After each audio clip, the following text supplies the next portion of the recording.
Que Deus, na sua infinita graça, abençoe a todos os nossos irmãos, nossas irmãs, as nossas crianças, os nossos jovens, os nossos anciãos e todos possam ter a alegria da salvação cada dia da vida.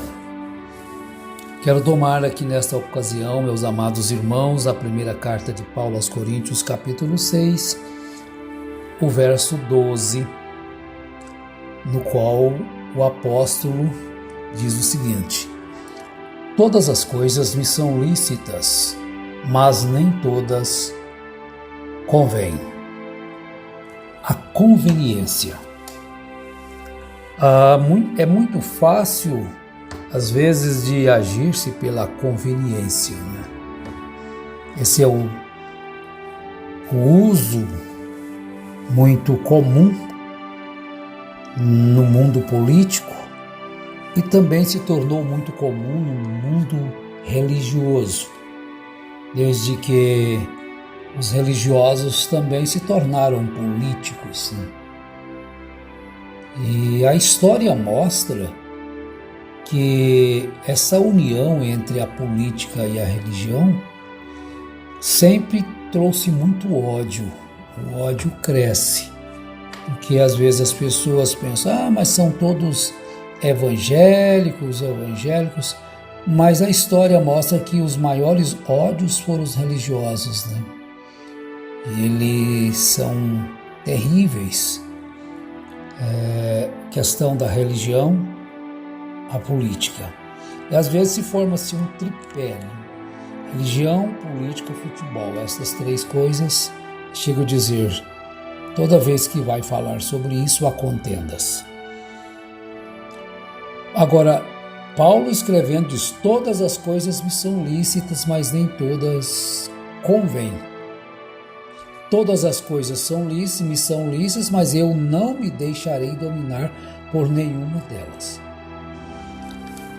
Na carta aos Gálatas, nós encontramos que o apóstolo Pedro, no capítulo 1, ele estava agindo inconvenientemente, usando-se de uma conveniência até que Paulo chegasse.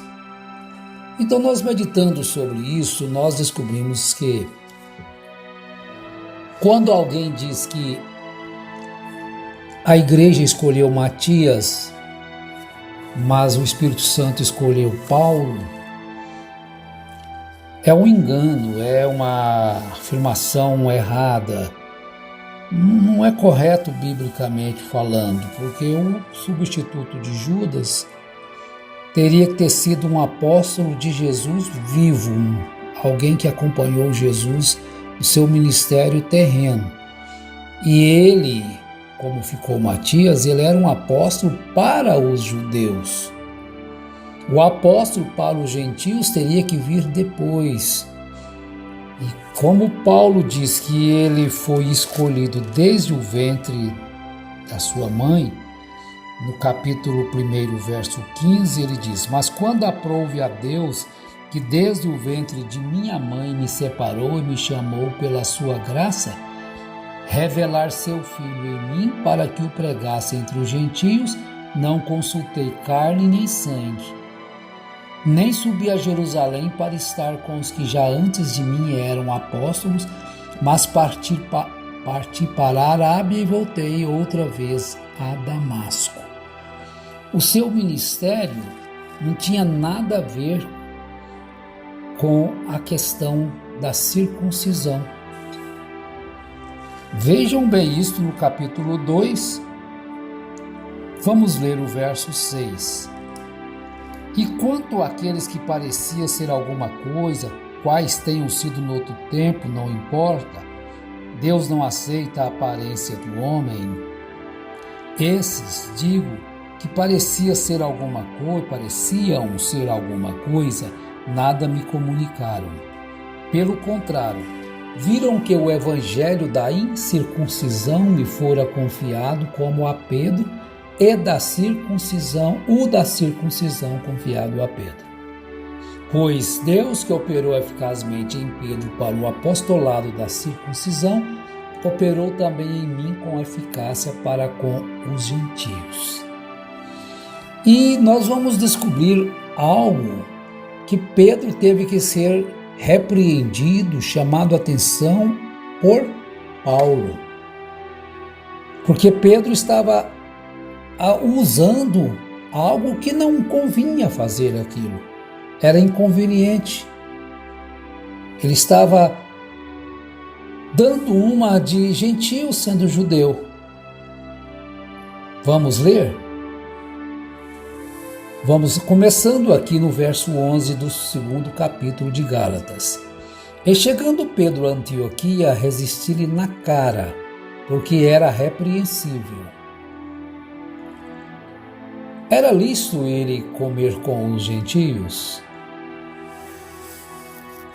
Segundo Jesus, segundo o Evangelho de Cristo, que fez de ambos um só povo, não tem gentio nem judeu. Todos, dependentes da mesma graça, chegarão à vida eterna recebendo o Salvador, que é Jesus Cristo. Não importa se é gentio ou se é judeu.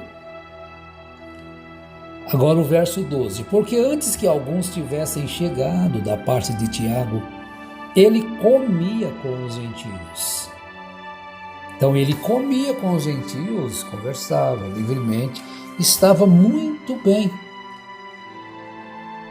Mas ele, quando chegou alguém, vejam só, porque antes que alguns tivessem chegado da parte de Tiago, quer dizer, lá de Jerusalém, ele comia com os gentios, mas depois que chegaram, foi retirando e se apartou deles, temendo os que eram da circuncisão.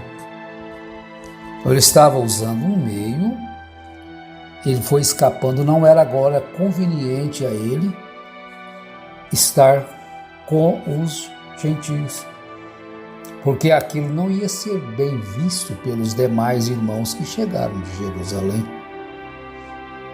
Estes dias nós vimos um vídeo de um debate de um pastor muito conhecido no Brasil inteiro, aí, seguidor da mensagem, que alguém mostrou para ele o retrato do seu profeta e perguntou para ele se ele cria naquele homem como profeta. Ele usou a conveniência naquela hora, porque quando eles querem falar, estão em apuro, então eles correm para a Bíblia. Quando eles estão achando que são alguma coisa, eles dizem que a Bíblia não tem valor. Então veja que eles usam a conveniência. São pobres, coitados. Pedro estava fazendo isso, mas ele aceitou a correção de Paulo. Pedro era mais antigo, conhecedor de Jesus, conheceu Jesus no início do seu ministério terreno. Paulo nunca conheceu Jesus como no início do seu ministério, fisicamente ali. Então veja que Paulo chegou e percebeu aquilo. E os outros judeus também dissimulavam com ele, de maneira que até Barnabé se deixou levar pela sua dissimulação. Vamos voltar ao judaísmo. Isso é muito estranho. Se eu falar que creio neste homem, vocês estão querendo negar a fé em Jesus. Aí ficou com medo, temeroso, porque era um debate com alguém. Então ele insistiu. Então você não crê neste homem? Eu posso guardar isso aqui? Então pode guardar. E o meu negócio aqui é a Bíblia. Quer dizer, quando convém, é a Bíblia. Quando convém, é a mensagem. Isso não é uma hipocrisia? Julgai entre vós mesmos se isso aí não é uma hipocrisia. E os outros judeus também se dissimulavam com ele. Até Barnabé, que era companheiro de Paulo, também começou a desviar-se. Mas quando vi que não andavam corretamente conforme a verdade do Evangelho, então eu digo a este pastor, você que é conselheiro meu, conselheiro do pastor Júnior, o que você fez não é correto. Você não teve a hombridade de dizer o que você crê, que você tem aquele William Branham, que ele é para você. Ele é ou não é seu profeta? Ou você está enganando o povo? Então ele saltou logo. Nosso negócio aqui não é isso aí, nosso negócio aqui é a Bíblia. Então quando Paulo chegou, Pedro tentou escapar, dizendo que ficou com medo dos judeus, ficou com medo das pessoas se deixarem, se você disser que não crê em William Branham. Mas quando vi que não andavam corretamente conforme a verdade do Evangelho, disse a Pedro na presença de todos: se tu, sendo judeu, vives como os gentios e não como judeu, por que obrigas os gentios a viverem como os judeus? Olha, vejam bem o que Deus precisou de fazer, levar ali Paulo para colocar Pedro no seu devido lugar. O cristão, ele tem que ser autêntico, ele não age quando convém, eu sou isso, quando não convém, eu não sou.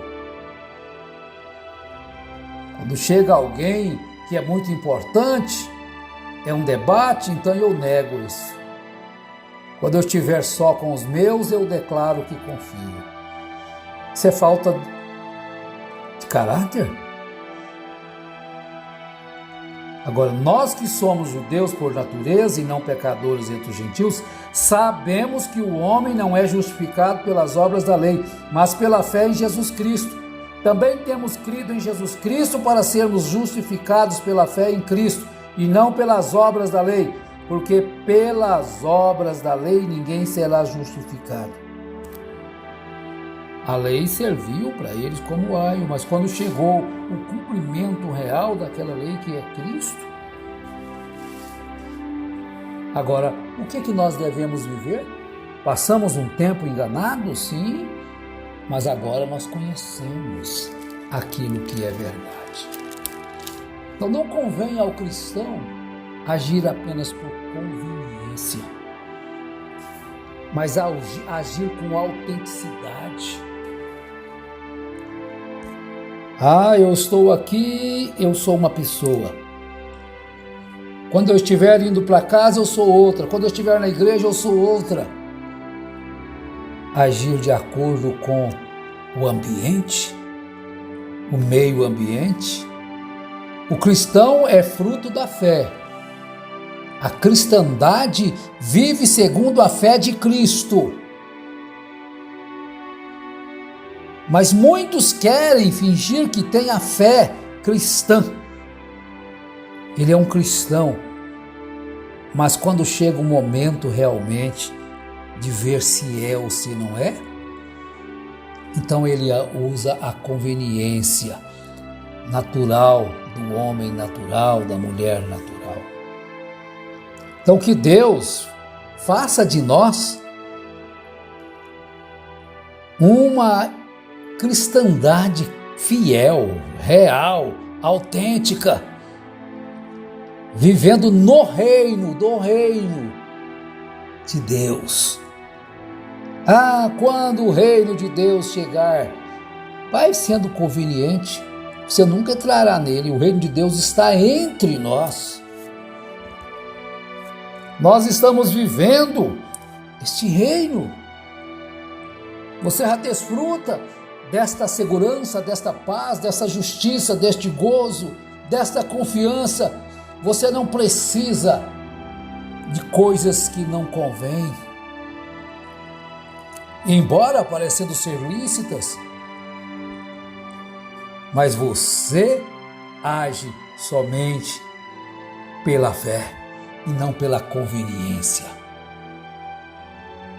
Eu peço ao Senhor Jesus Cristo que abençoe meus irmãos, as minhas irmãs, quando as provas chegarem, o momento ser de teste, que essa força real do Espírito Santo encoraje você a provar no que você realmente está firmado. Oh, glória a Deus! Tenha saúde no corpo, na alma e no espírito, em nome do Senhor Jesus Cristo. Amém.